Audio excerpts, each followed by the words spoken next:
Topic जो है ये है बच्चों की ज्वलन समस्या। बच्चों की ज्वलन समस्या ये है कि सर बायोलॉजी जो है उसको पढ़े कैसे। फिजिक्स में तो चलो क्वेश्चन बना लेते हैं, केमिस्ट्री में तो चलो क्वेश्चन बना लेते हैं, लेकिन बायोलॉजी में तो ऐसा लगता है सर रटना है, कुछ नहीं रटना होता है भाई। Hello to all my dear students, मेरा नाम है अभिषेक त्रिपाठी और हम हैं मोमेंटम कोटा क्लासेस भिलाई। हम सभी आपके लिए लेकर आए हैं एक क्विज कंपटीशन जिसमें अगर आप टॉप करते हैं तो आपको मिल सकता है मौका हमारी कोचिंग क्लास में ऑफलाइन क्रैश कोर्स करने का। और ये क्रैश कोर्स आपके लिए बिल्कुल फ्री होगा अगर आप इस क्विज कंपटीशन में पार्ट लेते हैं, टॉप करते हैं और सेलेक्ट होते हैं। 5 बच्चे बायोलॉजी से सेलेक्ट होंगे, 5 मैथमेटिक्स से। डिस्क्रिप्शन बॉक्स में इसका लिंक दिया हुआ है, आप अपने सब्जेक्ट के हिसाब से अपने लिंक पर जाकर के फॉर्म को भर सकते हैं। गूगल फॉर्म खुलेगा, बड़ा सिंपल सा है, केवल क्वेश्चन आंसर करना है। 10 क्वेश्चन है, टिक करना है, हो गया बस। उसके बाद सबमिट कर दीजिए, हो गया। फिर देखते हैं, फिर हम लोग अनाउंस करेंगे 10 फरवरी के बाद अनाउंस करेंगे। 10 फरवरी लास्ट डेट है, ठीक है। चलिए अब हम लोग आते हैं हमारे टॉपिक पर। टॉपिक जो है ये है बच्चों की ज्वलन समस्या। बच्चों की ज्वलन समस्या ये है कि सर बायोलॉजी जो है उसको पढ़े कैसे। फिजिक्स में तो चलो क्वेश्चन बना लेते हैं, केमिस्ट्री में तो चलो क्वेश्चन बना लेते हैं, केमिस्ट्री में तो चलो मैकेनिज्म पढ़ लिया, लेकिन बायोलॉजी में तो ऐसा लगता है सर रटना है। ये बहुत बड़ी दिक्कत वाली बात है, बहुत बेकार बात है भैया। ऐसा कुछ नहीं है, कुछ नहीं रटना होता है भाई। देखो एक बात तो आप मान लीजिए कि आपके बायोलॉजी में है 360 नंबर। अगर आप एसटी या एससी कैटेगरी से बिलोंग करते हैं, खास करके एसटी से, तो अगर आप केवल 360 में से 360 बायो में ले आए और बाकी सबको छोड़ दिया, बायो अच्छे से कर लिया, तो फिर जिंदगी सेट है। आपको किसी भी कैटेगरी में होते हुए आपको इसमें 300 नंबर लाने जरूरी होते हैं। कुछ भी करके इसमें आपको 300 नंबर तो चाहिए ही चाहिए, ये बात तो श्योर श्योर है।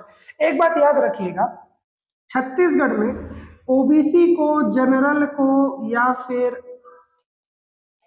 ईडब्ल्यूएस को, किसी को भी बहुत ही कम मार्क्स में आपको कॉलेज अलॉट हो जाता है। आपको कट ऑफ वाला भी एक वीडियो अपलोड करके हमने दिया है। लास्ट ईयर का कट ऑफ कुछ इस तरीके से था, ठीक है। लास्ट ईयर का कट ऑफ है। अब देखिएगा एससी का कट ऑफ जो था वो 398 था और एसटी का जो कट ऑफ था वो था हमारा 314, ठीक है। अब अगर आप देखें तो अगर आप केवल बायो में 350 ले आए और अगर आप ओबीसी कैटेगरी या जनरल कैटेगरी के हैं तो आपको बाकी दोनों मिलाकर के 200 नंबर भी लाने की जरूरत नहीं है।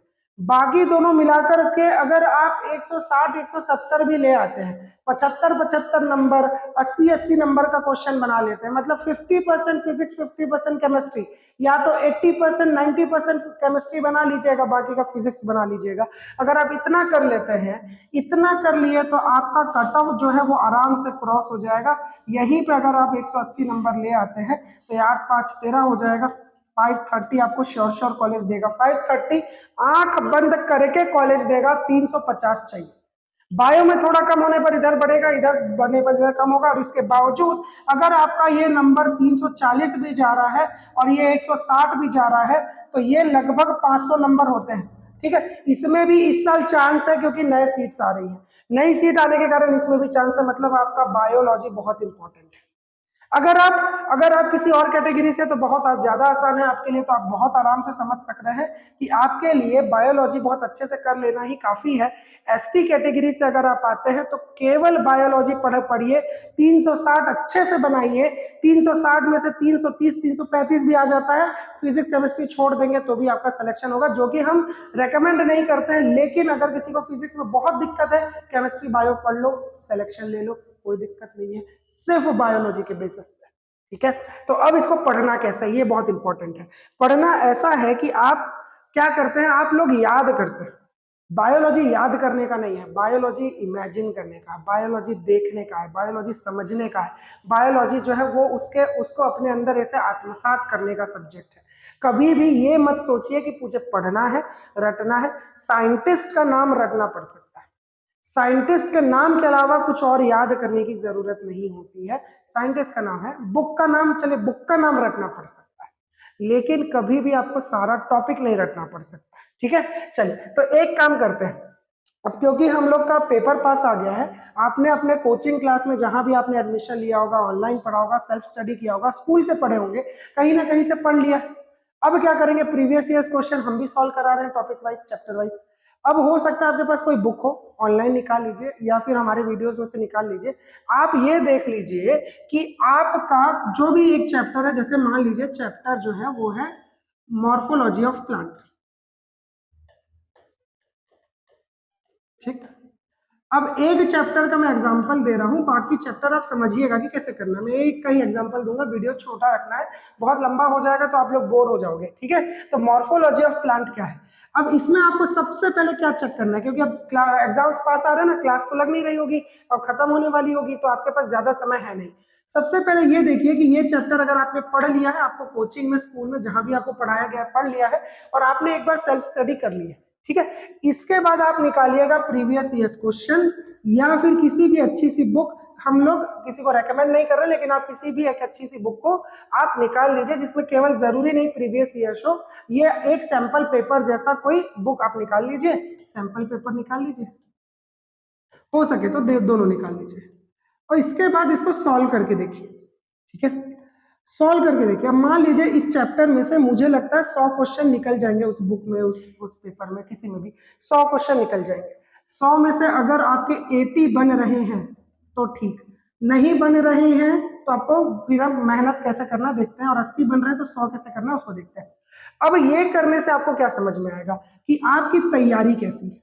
सबसे पहले अगर आपने प्रीवियस ईयर्स का क्वेश्चन लिया था तो अच्छी बात है, सैंपल पेपर लिया था तो फिर प्रीवियस ईयर्स क्वेश्चन देखिएगा। अब यहां से छांटेंगे टॉपिक्स, टॉपिक जिसमें से क्वेश्चन ज्यादा आते हैं, क्या ये छांटना है? नहीं, टॉपिक कभी भी ऐसा नहीं है कि इसी से क्वेश्चन पूछेगा। टॉपिक इस तरीके से देखिएगा कि किस टॉपिक से कैसा क्वेश्चन आता है, टॉपिक से कैसा क्वेश्चन आता है, ठीक। ये कर लिया, दो चीजें कर ली, एक तो अपने आप को असेस कर लिया कि हाँ भैया मेरा इतना आ जाएगा, दूसरा ये देख लिया कि किस टाइप के टॉपिक से किस टाइप का क्वेश्चन आता है। फॉर एग्जांपल मॉर्फोलॉजी में आपको पूछ लेता है डायरेक्टली, आपको मॉडिफिकेशन से, ठीक है, हिंदी में रूपांतरण मुंह में आ रहा था तो मॉडिफिकेशन से, मॉडिफिकेशन से जब क्वेश्चन पूछता है तो आपको पूछ लेता है कि पोटैटो इज, और उसके बाद क्या है, स्टेम है, रूट है, क्या है, ये पूछ लेता है। आपको पूछ लेता है कि कौन एक्सिलरी वर्ड से निकलता है, कौन टर्मिनल वर्ड से निकलता है, ठीक है। होमोलोगस के साथ जोड़ के, इवोल्यूशन के साथ जोड़ के इसको क्वेश्चन बना लिया जाता है। ये दो तीन तरीके के क्वेश्चन बहुत सारे हैं, तो इसकी तैयारी कीजिए, इसको समझिए कि हाँ भैया यहाँ से क्वेश्चन आ रहा है। या फिर मॉर्फोलॉजी में फिर क्वेश्चन आते हैं एस्टिवेशन से, मॉर्फोलॉजी में क्वेश्चन आते हैं फाइलोटैक्सी से, एग्जाम्पल से, तो एग्जाम्पल्स आपको पढ़ने हैं। अब आपको समझ में आ गया कि किस तरीके से मुझे कंपार्टमेंटलाइज करना है, कंपार्टमेंटलाइज करना है। चलिए, हो जाता है कभी कभी, जवान फसल जाती है। कंपार्टमेंटलाइज क्या हो गया आज, ओ हो। अब आप लोग सोच रहे हो कि भैया इसको अंग्रेजी नहीं आ रही है, भैया हम अंग्रेजी पढ़ाएं, स्पोकन इंग्लिश पढ़ाएं कितने साल, ठीक है। चलिए, कंपार्टमेंटलाइज करना है, ठीक है। कंपार्टमेंटलाइज करेंगे तो क्या होगा, इससे आपको यह समझ में आ जाएगा कि मुझे कौन से टॉपिक को कैसे पढ़ना है, इससे ये समझ में आ जाएगा कौन से टॉपिक को कैसे पढ़ना है। केवल याद करने से तो होगा नहीं, अभी एग्जांपल्स तो रटने पड़ेंगे। इसके बाद अब आप क्या करिएगा, फिर से पढ़िएगा सेम चैप्टर को, फिर से पढ़िएगा। अब आपको दिमाग खुल गया है, दिमाग खुलने के बाद क्या होगा, ये 100 में से 95 बन जाएंगे।